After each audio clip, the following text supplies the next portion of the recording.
ओम शांति। ओम शांति। आज की तारीख है 20 दिसंबर 2020।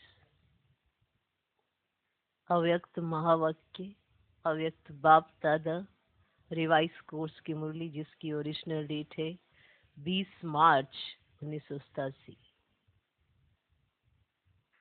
मुरली का सार: स्नेह और सत्यता की अथॉरिटी का बैलेंस।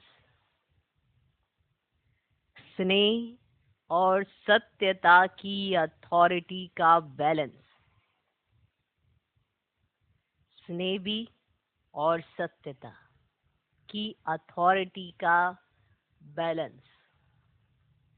आज सत्य बाप, सत्य शिक्षक, सत्य गुरु अपने सत्यता के शक्तिशाली सत्य बच्चों से मिलने आए हैं।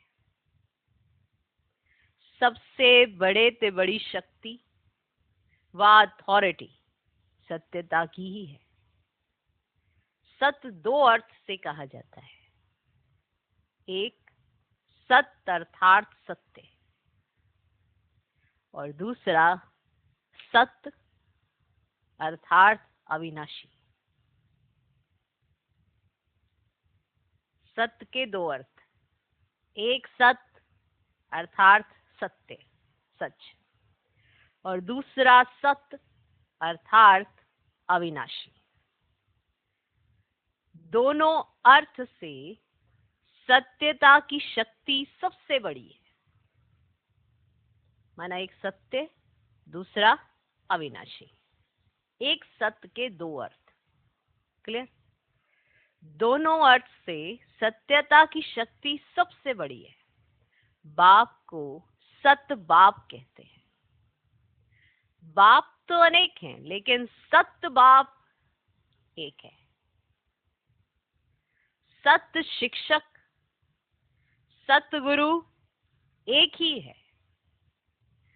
सत्य को ही परमात्मा कहते हैं, अर्थात परम आत्मा की विशेषता सत्य अर्थात सत्य है। आपका गीत भी है,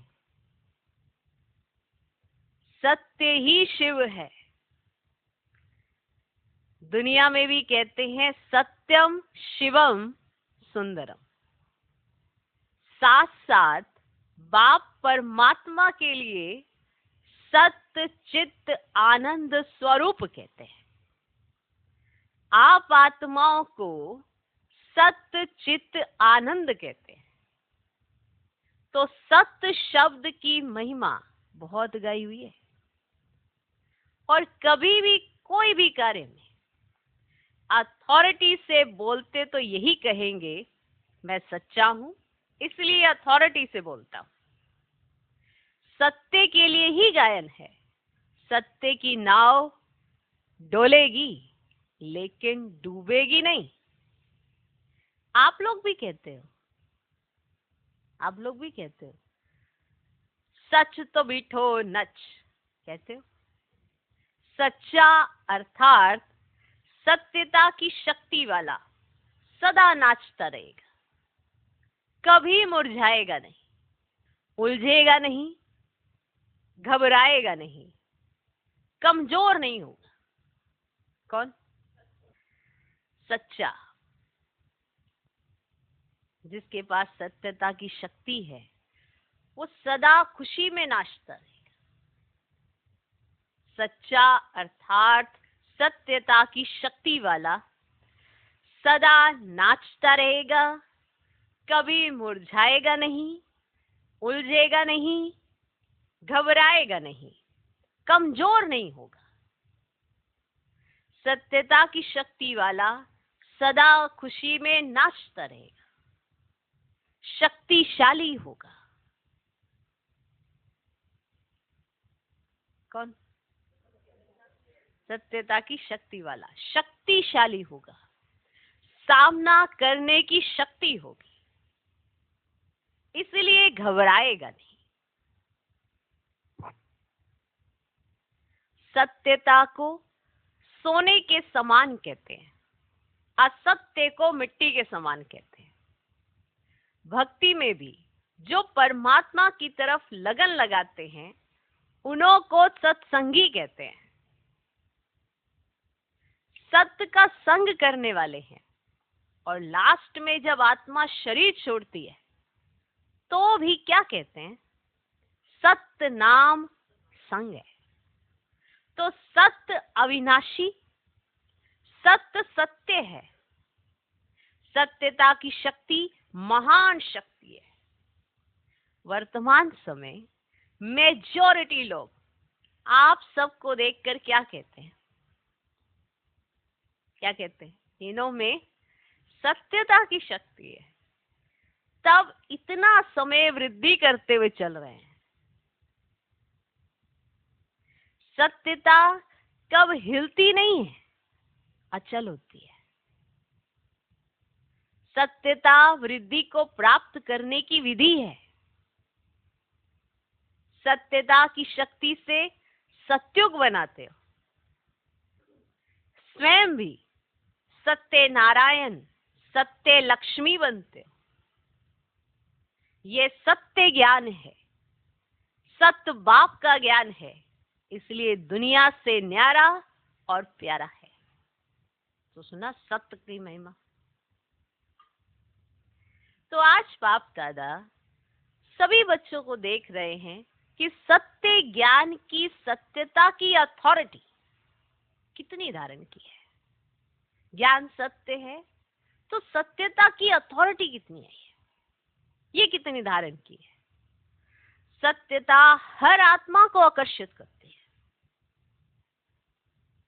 चाहे आज की दुनिया झूठ खंड है, सब झूठ है, अर्थात सब में झूठ मिला हुआ है, फिर भी सत्यता की शक्ति वाले विजयी बनते हैं। सत्यता की प्राप्ति खुशी और निर्भयता है।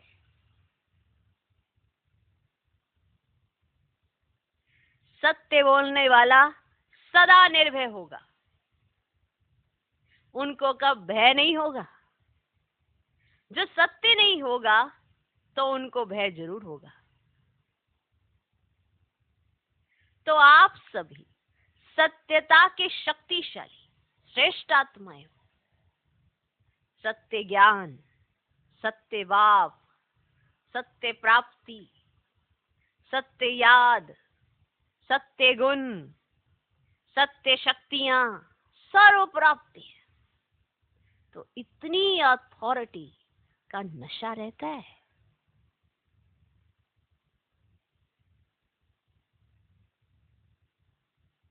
आपको सत्य की वैल्यू बताई कि जिसके पास सत्य है उसकी अवस्था कैसे होती है। सत्य ज्ञान, सत्य भाव, सत्य प्राप्ति, सत्य याद, सत्य गुण, सत्य शक्तियां, सर्व प्राप्ति है। तो इतनी अथॉरिटी का नशा रहता है कि आपके साथ क्या है। अथॉरिटी का अर्थ अभिमान नहीं है। एक बार एक बहीन सी लाइन होती है, अथॉरिटी और अभिमान में अंतर स्पष्ट नहीं होता। अभी सुनना, ये अथॉरिटी और अभिमान में कितना बड़ा अंतर होता है। अथॉरिटी वाला कैसे पेश आता है और अभिमान वाला कैसे पेश आता है। एक बार कहते हैं ना, अरे हम अथॉरिटी से बोल रहे हैं, लेकिन वो अभिमान दिखाई देता है। लेकिन अगर अथॉरिटी है तो कैसा दिखाई देता है। सुनो, अथॉरिटी का अर्थ अभिमान नहीं है। जितना बड़े से बड़ी अथॉरिटी, उतना उनकी वृत्ति में, ये बहुत विशेष पॉइंट है, जितना बड़े से बड़ी अथॉरिटी उतना उनकी वृत्ति में रूहानी अथॉरिटी रहती है ना। वो आत्मा एक बहुत पावरफुल फील होती है, उसकी वृत्ति से एक रूहानी अथॉरिटी रहती है। ऐसे कोई वो आवाज में आके अपनी अथॉरिटी नहीं बताते। उनकी वृत्ति का जो प्रभाव है ना, वो रूहानी है। रूहानी अथॉरिटी वाला है। क्लियर? ये क्लियर हो गया? जितना बड़े थे बड़ी अथॉरिटी, उतना उनकी वृत्ति में रूहानी अथॉरिटी रहती है। तो ये वृत्ति हो गई वाणी में, जो उनकी वाणी होती है, वाणी में स्नेह और नम्रता होगी। यही अथॉरिटी की निशानी है। जो उनकी वाणी है उसमें स्नेह होगा और हर एक फील भी करेगा इनका मेरे साथ स्नेह है, और नम्रता होगी। ऐसा लगेगा ही नहीं कि ये अहंकार में है। एक अथॉरिटी है, लेकिन इनकी वाणी में स्नेह भी है, नम्रता भी है। यही अथॉरिटी की निशानी है। जैसे आप लोग वृक्ष का दृष्टांत देते हो ना, वृक्ष में जब संपूर्ण फल की अथॉरिटी आ जाती है तो वृक्ष कैसा हो जाता है? तो वृक्ष झुकता है। ये बहुत विशेष पॉइंट है कि वृक्ष के अंदर इतने सारे फल आ गए हैं, उसको अहंकार नहीं आता है, वो और झुक जाता है, निर्माणचित हो जाता है। तो अगर आपके पास अथॉरिटी है तो निर्माणता भी होगी, निर्माणचित होंगे, निरअहंकारी हो जाएंगे, देने की भावना आ जाएगी। ये भावना सबसे ज्यादा रहेगी। समझ पा रहे हो? वृक्ष में जब संपूर्ण फल की अथॉरिटी आ जाती है तो वृक्ष झुकता है, अर्थात निर्माण बनने की सेवा करता है। ऐसे रूहानी अथॉरिटी वाले बच्चे, जितनी बड़ी अथॉरिटी, माना जितनी बड़ी अथॉरिटी, उतने निर्माण और सर्व स्नेही होंगे। माना सबके दिल से उनके लिए स्नेह निकलेगा ही, और उनके दिल से सबके लिए स्नेह निकलेगा। कि बड़ी अथॉरिटी उतने निर्माण और सर्व स्नेही होंगे। लेकिन सत्यता की अथॉरिटी वाले, जिनके पास सत्यता की अथॉरिटी होगी, निरअहंकारी होते हैं। उन्हें अहंकार नहीं होता किसी चीज का। इसको फील करके देखना। जब ये वाली अवस्थाएं आती हैं तो ये कंडीशन अपने आप दिखाई देने लगती है। सत्यता की अथॉरिटी वाले निरअहंकारी होते हैं। तो अथॉरिटी भी हो, नशा भी हो और निरअहंकारी भी हो। अथॉरिटी भी है, नशा भी है और निरअहंकारी भी हो। इसको कहते हैं सत्य ज्ञान का प्रत्यक्ष स्वरूप। ज्ञान सत्य है, उसका प्रत्यक्ष स्वरूप उसके जीवन से दिखाई देने वाला। कि अथॉरिटी भी है, नशा भी है साथ में, और निरअहंकारी भी है। ये है सत्य ज्ञान का प्रत्यक्ष स्वरूप। क्लियर? समझ आ गया? आगे समझ कि माना अथॉरिटी के साथ निरअहंकारिता कैसे आती है। ये देखो कि अथॉरिटी नशा दे, अहंकार नहीं, इसीलिए निर्माणता चाहिए। जैसे इस झूठ खंड के अंदर, इस झूठ खंड के अंदर आप कहेंगे ऐसा कोई होता है क्या? पर आपने देखा है इनको। जैसे इस झूठ खंड के अंदर ब्रह्मा बाप सत्यता की अथॉरिटी का प्रत्यक्ष साकार स्वरूप देखा ना, उनके अथॉरिटी के बोल कभी भी अहंकार की भासना नहीं देंगे। मुरली सुनते हो तो कितनी अथॉरिटी के बोल है। जब बाबा मुरली चलाते हैं तो कितनी अथॉरिटी के बोल है, लेकिन अभिमान के नहीं। अथॉरिटी के बोल में स्नेह समाया हुआ है, निर्माणता है, निरअहंकार है, इसलिए अथॉरिटी के बोल प्यारे लगते हैं। जब अथॉरिटी से बाबा बोलते हैं ना, तो वो बोल बड़े प्यारे लगते हैं। सिर्फ प्यारे नहीं, लेकिन प्रभावशाली होते हैं, मानो बहुत प्रभाव छोड़ते हैं। फॉलो फादर है ना, सेवा में व कर्म में फॉलो ब्रह्मा बाप है, क्योंकि साकारी दुनिया में साकार एग्जाम्पल है, सैंपल है।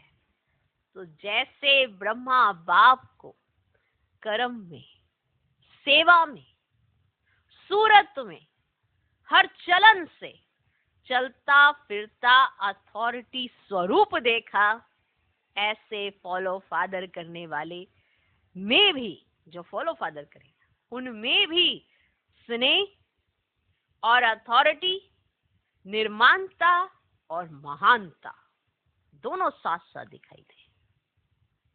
स्नेह भी हो, अथॉरिटी भी हो, निर्माणता भी हो और महानता भी हो, ये सब साथ साथ दिखाई दे। ऐसे नहीं सिर्फ स्नेह दिखाई दे और अथॉरिटी गुम हो जाए, या अथॉरिटी दिखाई दे और स्नेह गुम हो जाए। जैसे ब्रह्मा बाप को देखा, वह अभी भी मुरली सुनते हो, प्रत्यक्ष प्रमाण है। तो बच्चे बच्चे भी कहेगा, लेकिन अथॉरिटी भी दिखाएगा। स्नेह से बच्चे भी कहेगा और अथॉरिटी से शिक्षा भी देगा।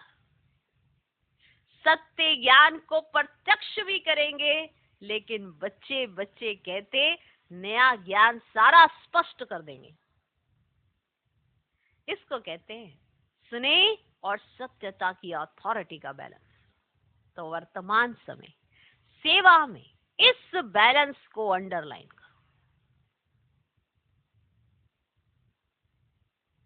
ज्ञान सत्य है, बाप सत्य है, इस बात की अथॉरिटी आपके अंदर कितनी होनी चाहिए, इस बात को प्रत्यक्ष करने के लिए कितनी निर्माणता धारण करनी चाहिए, क्योंकि सब कुछ सत्य है और सत्य को सिद्ध करने के लिए मेहनत नहीं लगती है, वो तो ऑटोमेटिकली सत्य है।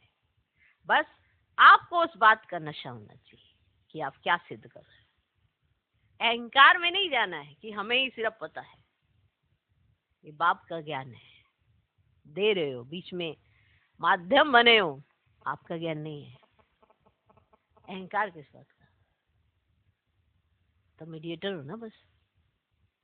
ये नशा रहना कि मुझे भी बाप से मिला, इनको भी बाप तरह मिल रहा है, तो देने में भी एक नशा रहेगा और अथॉरिटी भी आएगी कि मेरे पास सत्य ज्ञान है, और है किसका, वही आके कार्य करके चले जाते हैं।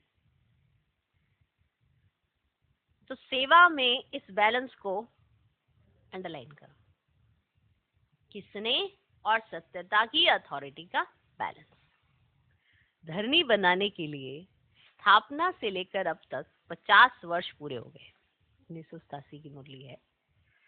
विदेश की धरनी भी अब काफी बन गई है। भल 50 वर्ष नहीं हुए हैं, लेकिन बने बनाए साधनों पर आए हो। इसलिए शुरू के 50 वर्ष और अब के 5 वर्ष बराबर है। माना विदेश में जो सेवा हुई है उसमें लगे हुए 5 वर्ष और शुरू से जो लगे हैं 50 वर्ष, दोनों बराबर है। डबल विदेशी सब कहते हैं हम last so fast so first हैं, तो समय में भी फास्ट सो फर्स्ट होंगे ना, तो समय में भी फास्ट सो फर्स्ट होंगे ना। निर्भय की अथॉरिटी जरूर रखो। एक ही बाप का नया ज्ञान सत्य ज्ञान है और नए ज्ञान से नई दुनिया स्थापन होती है। ये अथॉरिटी और नशा स्वरूप में इमर्ज हो, माना इतना नशा होना चाहिए। 50 वर्ष तो मर्ज रखा, लेकिन इसका अर्थ यह नहीं कि जो भी आवे उनको पहले से ही नई ज्ञान की नई बातें सुनाकर कंफ्यूज कर दो। ये भाव नहीं है। मतलब जो भी आए उसको नई नई रोचक रोचक बातें सुनाई और उसे कंफ्यूज कर दिया। भाव ये नहीं है बाबा का। बाबा का कहने का अर्थ है कि हर चीज देखभाल के करो, लेकिन आपके सामने अब सब कुछ प्रत्यक्ष है। क्लियर? लेकिन आपको ये जरूर देखना है किसको क्या चाहिए। ये नहीं कि आप उसे अभी कल कल में ही बाबा ने ऐसी कोई बात बताई हो और उसको उसके सामने रख दो। और वो कंफ्यूज हो जाए। चेक करना पड़ता है। क्लियर? तो 50 वर्ष तो मर्ज रखा, लेकिन इसका अर्थ यह नहीं कि जो भी आवे उनको पहले से ही नए ज्ञान की नई बातें सुनाकर कंफ्यूज कर दो। ये भाव नहीं है। धरनी, नब्ज, समय, ये सब देख करके ज्ञान देना। धरनी, नब्ज, समय, ये सब देख करके ज्ञान देना, यही नॉलेजफुल की निशानी है। कि धरनी भी देखना, नब्ज भी देखना और समय को भी देखना। ये नहीं कि आप एक पौधे को पानी दिए जा रहे हो और उसका समय ही नहीं है, उसका सीजन ही नहीं है उसमें से कुछ निकलने का, तो वेस्टेज है ना, इतना उसके ऊपर एनर्जी लगा। तो धरनी भी देखो, नब्ज भी देखो और समय भी देखो, ये सब देख करके ज्ञान देना, यही नॉलेजफुल की निशानी है। आत्मा की इच्छा देखो, नब्ज देखो, धरनी बनाओ, लेकिन अंदर सत्यता के निर्भयता की शक्ति जरूर हो। लोग क्या कहेंगे ये भय ना हो, निर्भय बन धरनी भल बनाओ। कई बच्चे समझते ये ज्ञान तो नया है, कई लोग समझ ही नहीं सकेंगे, लेकिन बेसमझ कोई तो समझाना है। आपका रोल क्या है? आपका रोल यही तो है, जिनको नहीं पता उन्हीं को तो बताना है, जिनको पता है उनको क्या बताना है? बेसमझ को ही तो समझाना है। ये जरूर है, जैसा व्यक्ति वैसी रूपरेखा बनानी पड़ती है, लेकिन व्यक्ति के प्रभाव में नहीं आओ। अपने सत्य ज्ञान की अथॉरिटी से व्यक्ति को परिवर्तन करना ही है, ये लक्ष्य नहीं भूलो, है ना। आपको जो अपने सत्य ज्ञान की अथॉरिटी होनी चाहिए, ये नशा आना चाहिए ना, बाप सत्य, उसका ज्ञान सत्य, ये अथॉरिटी होनी चाहिए। ये नहीं कि आप घबराए घबराए ज्ञान सुना दो, पता नहीं क्या कह देगा, पता नहीं क्या कर देगा। अपना लक्ष्य नहीं भूलो। क्लियर? तो अपने सत्य ज्ञान की अथॉरिटी से व्यक्ति को परिवर्तन करना ही है, मेहनत तो करनी पड़ती है ना। तो ये लक्ष्य नहीं भूलो। अब तक जो किया वह ठीक था, करना ही था, आवश्यक था, क्योंकि धरनी बनानी थी। लेकिन कब तक धरनी बनाएंगे और कितना समय चाहिए? दवाई भी दी जाती है तो पहले ही ज्यादा ताकत की नहीं दी जाती, पहले हल्की दी जाती। लेकिन ताकत वाली दवाई दो ही नहीं, हल्की पर ही चलाते चलो, ये नहीं करो। किसी कमजोर को हाई पावर वाली दवाई दे दी तो यह भी रोग है। माना सब पर रखना है आपको, क्या इसको जरूरत है हाई पावर की दवाई देने की? क्या इसके ऊपर हल्की दवाई चलेगी या इस पे हल्की ही दवाई चलती रहेगी? एक छोटे बच्चे को हल्की दवाई दी जाती है, जैसे उसकी ग्रोथ होती है फिर उसे पावरफुल दवाई दी जाती है। बीमारी को देखकर उसकी दवाई की डोज तय की जाती है, पर उम्र भी देखी जाती है। हर चीज को परखना पड़ता है। किसी कमजोर को हाई पावर वाली दवाई दे दी तो यह भी रोग है। परखने की भी शक्ति चाहिए, लेकिन अपने सत्य नए ज्ञान की अथॉरिटी जरूर चाहिए। आपकी सूक्ष्म अथॉरिटी की वृत्ति ही उन्हों की वृत्तियों को चेंज करेगी। अगर आपको सूक्ष्म में अथॉरिटी है, सत्य ज्ञान की अथॉरिटी है, तो आपकी वृत्ति ही उन्हों की वृत्तियों को चेंज करेगी। कहीं कहते हैं पॉसिबल नहीं है, मुझे लगता है हर चीज पॉसिबल है। अगर आपको नशा है इस ज्ञान का, अपने बाप पर इतना नशा है, तो परिवर्तन तो होना ही है। आए तो एक ही घर से हैं सारे, एक ही घर से आए, जाना भी एक ही घर है। आपका आज है तो उनका कल है, होना तो है ही। तो अपनी सूक्ष्म अथॉरिटी की वृत्ति ही उन्हों की वृत्तियों को चेंज करेगी, यही धरनी बनेगी। और विशेष जब सेवा कर मधुबन तक पहुंचते हो तो कम से कम उन्हों को यह जरूर मालूम पड़ना चाहिए, इस धरनी पर उन्हों की भी धरनी बन जाती है। कितनी भी कलराठी धरनी हो, किस भी धर्म वाला हो, किस भी पोजीशन वाला हो, लेकिन इस धरनी पर वह भी नरम हो जाते हैं। मधुबन भूमि ऐसी है। और नरम धरनी बनने के कारण उसमें जो भी बीज डालेंगे उसका फल सहज निकलेगा। सिर्फ डरो नहीं, निर्भय जरूर बनो, युक्ति से दो। ऐसा ना हो कि वे आप लोगों को ये उलाना दे कि ऐसी धरनी पर भी हमें पहुंचा लेकिन यह मालूम ही नहीं पड़ा कि परमात्म ज्ञान क्या है। परमात्मा भूमि पर आकर परम आत्मा की प्रत्यक्षता का संदेश जरूर ले जाए। लक्ष्य अथॉरिटी का होना चाहिए। क्लियर? आजकल के जमाने के हिसाब से भी नवीनता का महत्व है। फिर भर कोई उल्टा भी नया फैशन निकालते हैं तो भी फॉलो करते हैं। नवीनता चाहिए ना, कोई उल्टा भी फैशन निकाल देते हैं तो उसको भी लोग फॉलो करते हैं। पहले आर्ट देखो कितना बढ़िया था, आजकल का आर्ट तो उनके आगे जैसे लकीरें लगेंगी। लेकिन मॉडर्न आर्ट पसंद करते हैं। मानव की पसंदी हर बात में नवीनता है और नवीनता स्वतः ही अपने तरफ आकर्षित करती है। इसलिए नवीनता, सत्यता, महानता, इसका नशा जरूर रखो। नवीनता, सत्यता, महानता, इसका नशा जरूर रखो। फिर समय और व्यक्ति देख सेवा करो। समय भी देखो और व्यक्ति को भी देखो, फिर सेवा करो। ये लक्ष्य जरूर रखो कि नई दुनिया का नया ज्ञान प्रत्यक्ष जरूर करना है।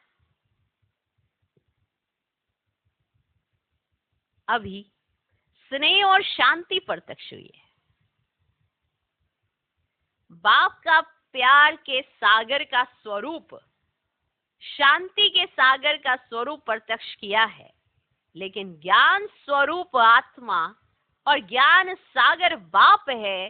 इस नए ज्ञान को किस ढंग से देवे, उसके प्लान सभी कम बनाए हैं। वह भी समय आएगा जो सभी के मुख से यह आवाज निकलेगा कि नई दुनिया का नया ज्ञान यह है।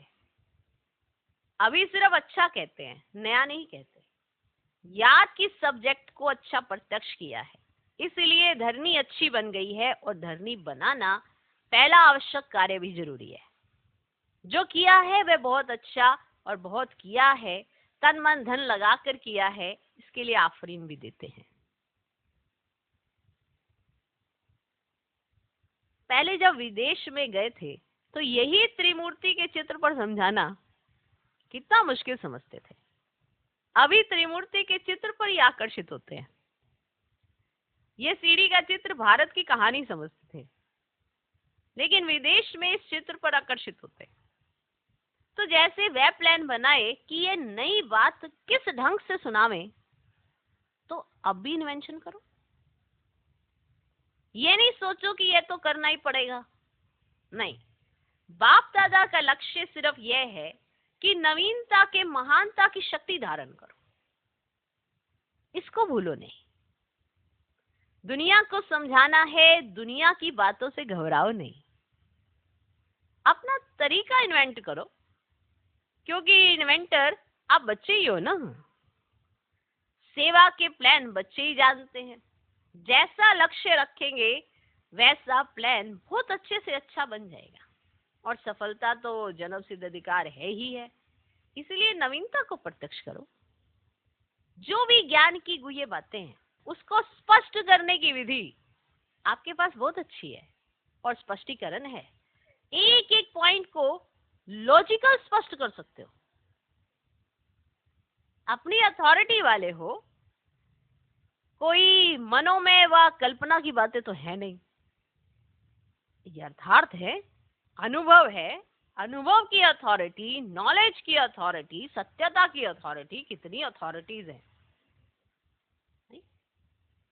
अनुभव की अथॉरिटी आपके पास, नॉलेज की अथॉरिटी है, सत्यता की अथॉरिटी है, कितनी अथॉरिटीज हैं।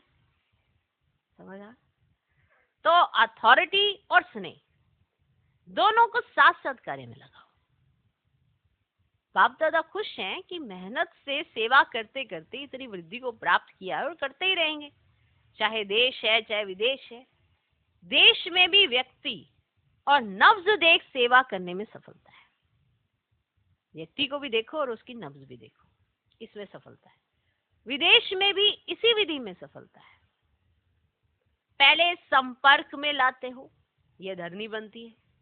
संपर्क के बाद फिर संबंध में लाओ, सिर्फ संपर्क तक छोड़ नहीं दो। संबंध में लाकर फिर उनको बुद्धि से समर्पित कराओ, क्योंकि पहले आपने संपर्क में लाया, फिर आप संबंध में लाओ और फिर उसके बाद बुद्धि से समर्पित कराओ। यह है लास्ट स्टेज। संपर्क में लाना भी आवश्यक है, फिर संबंध में लाना है। संबंध में आते आते समर्पण बुद्धि हो जाए कि जो बाप ने कहा वही सत्य है, फिर क्वेश्चन नहीं उठते। जो बाबा कहता वही सही है, क्योंकि अनुभव हो जाता, तो फिर क्वेश्चन समाप्त हो जाता। इसको कहते हैं समर्पण बुद्धि, जिसमें सब स्पष्ट अनुभव होता। लक्ष्य ये रखो कि समर्पण बुद्धि तक लाना अवश्य है,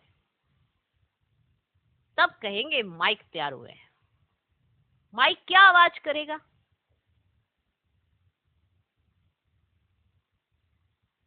माइक क्या आवाज करेगा? सिर्फ अच्छा ज्ञान है इनों का? नहीं, ये नया ज्ञान है, यही नई दुनिया लाएगा।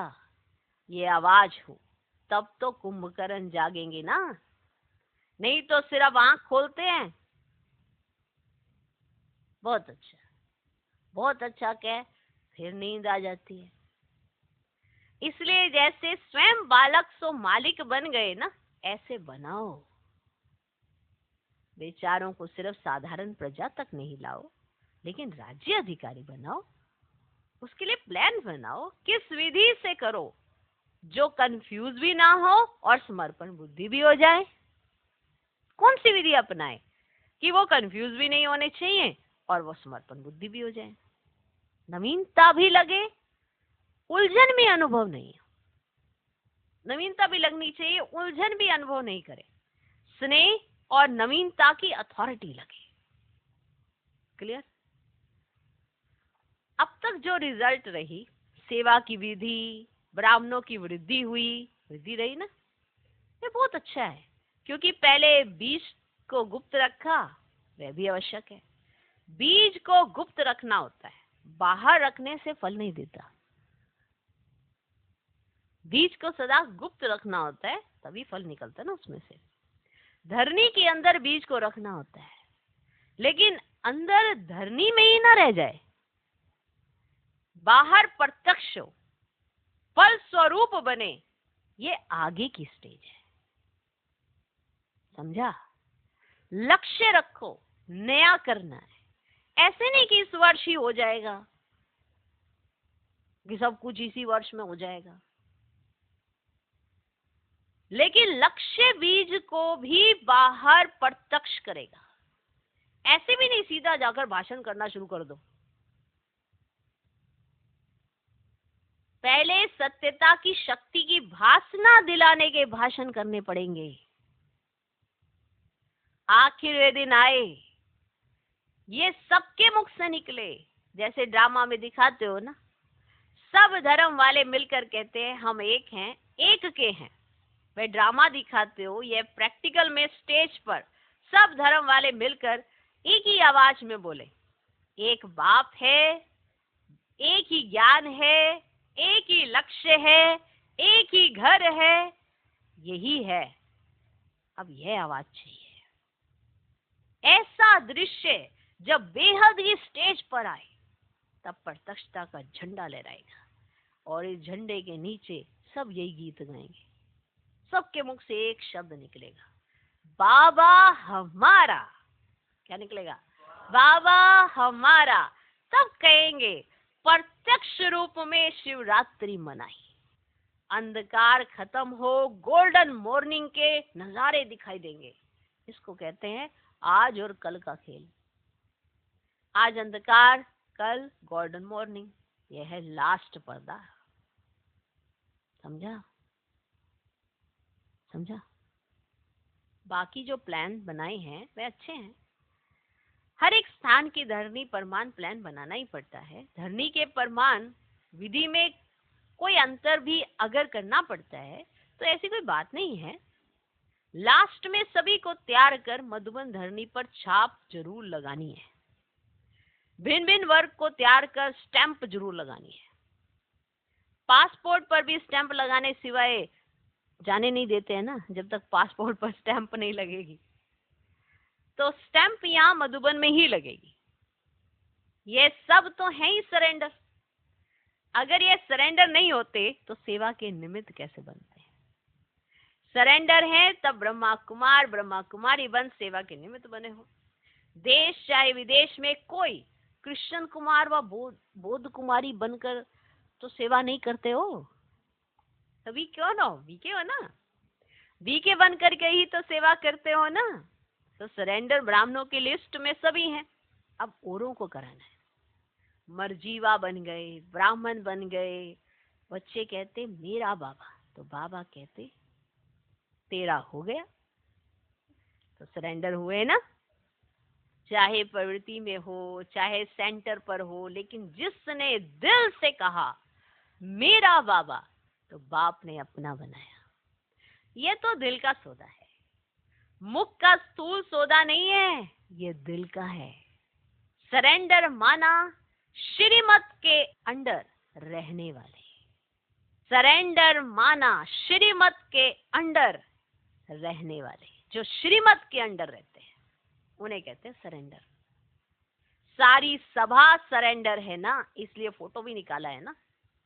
अब चित्र में आ गए तो बदल नहीं सकते।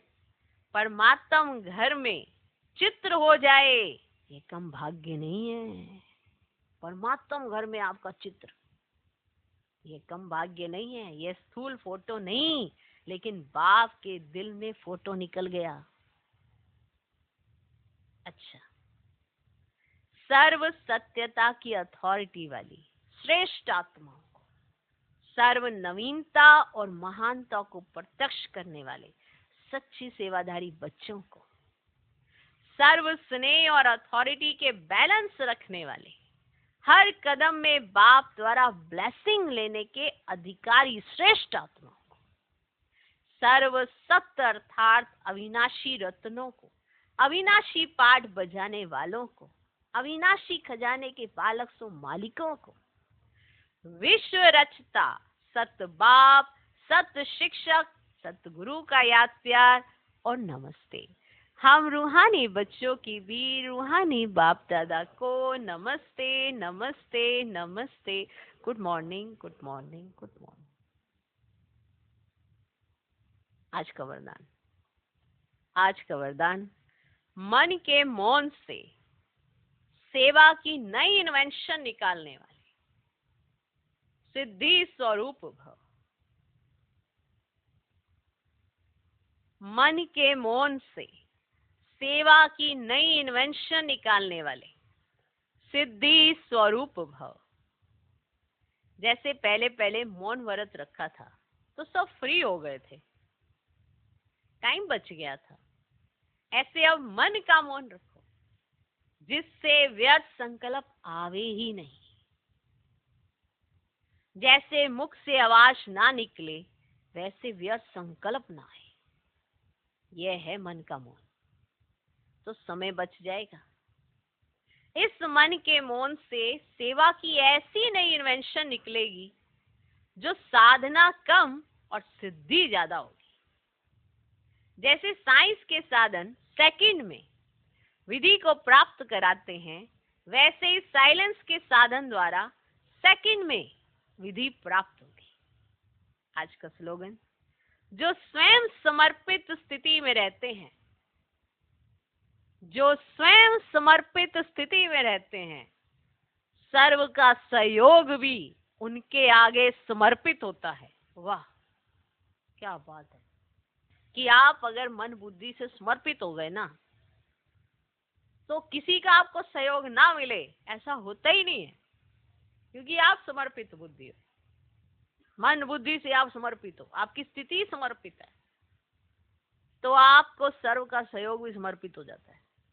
माना आपको सबका सहयोग मिलता है। जबरदस्त है। जो स्वयं समर्पित स्थिति में रहते हैं, सर्व का सहयोग भी उनके आगे समर्पित होता है। सूचना, आज मास का तीसरा रविवार है। सभी राजयोगी तपस्वी भाई बहनें साय 6:30 से 7:30 बजे तक विशेष योग अभ्यास के समय अपने लाइट माइट स्वरूप में स्थित हो प्रकृति के मध्य बाप दादा का आह्वान करते हुए कंबाइंड स्वरूप का अनुभव करें और चारों ओर लाइट माइट की किरणें फैलाने की सेवा करें। तो आज विशेष योगाभ्यास में लाइट माइट की किरणें फैलानी है। तो बाप दादा से कंबाइंड होंगे तो ही ये किरणें फैला पाएंगे, क्योंकि लाइट भी तभी आएगी, माइट भी तभी आएगी। इसलिए प्रकृति के मध्य बाप दादा का आह्वान करते, माना कंबाइंड स्वरूप में रहते आप लाइट माइट की किरणें चारों तरफ फैला सकते हैं। तो इसको तुरंत इमर्ज कर लेना चाहिए, जिससे जब आप योग में बैठेंगे तो ये स्थिति आपकी नेचुरल हो जाएगी। ओम शांति, ओम शांति।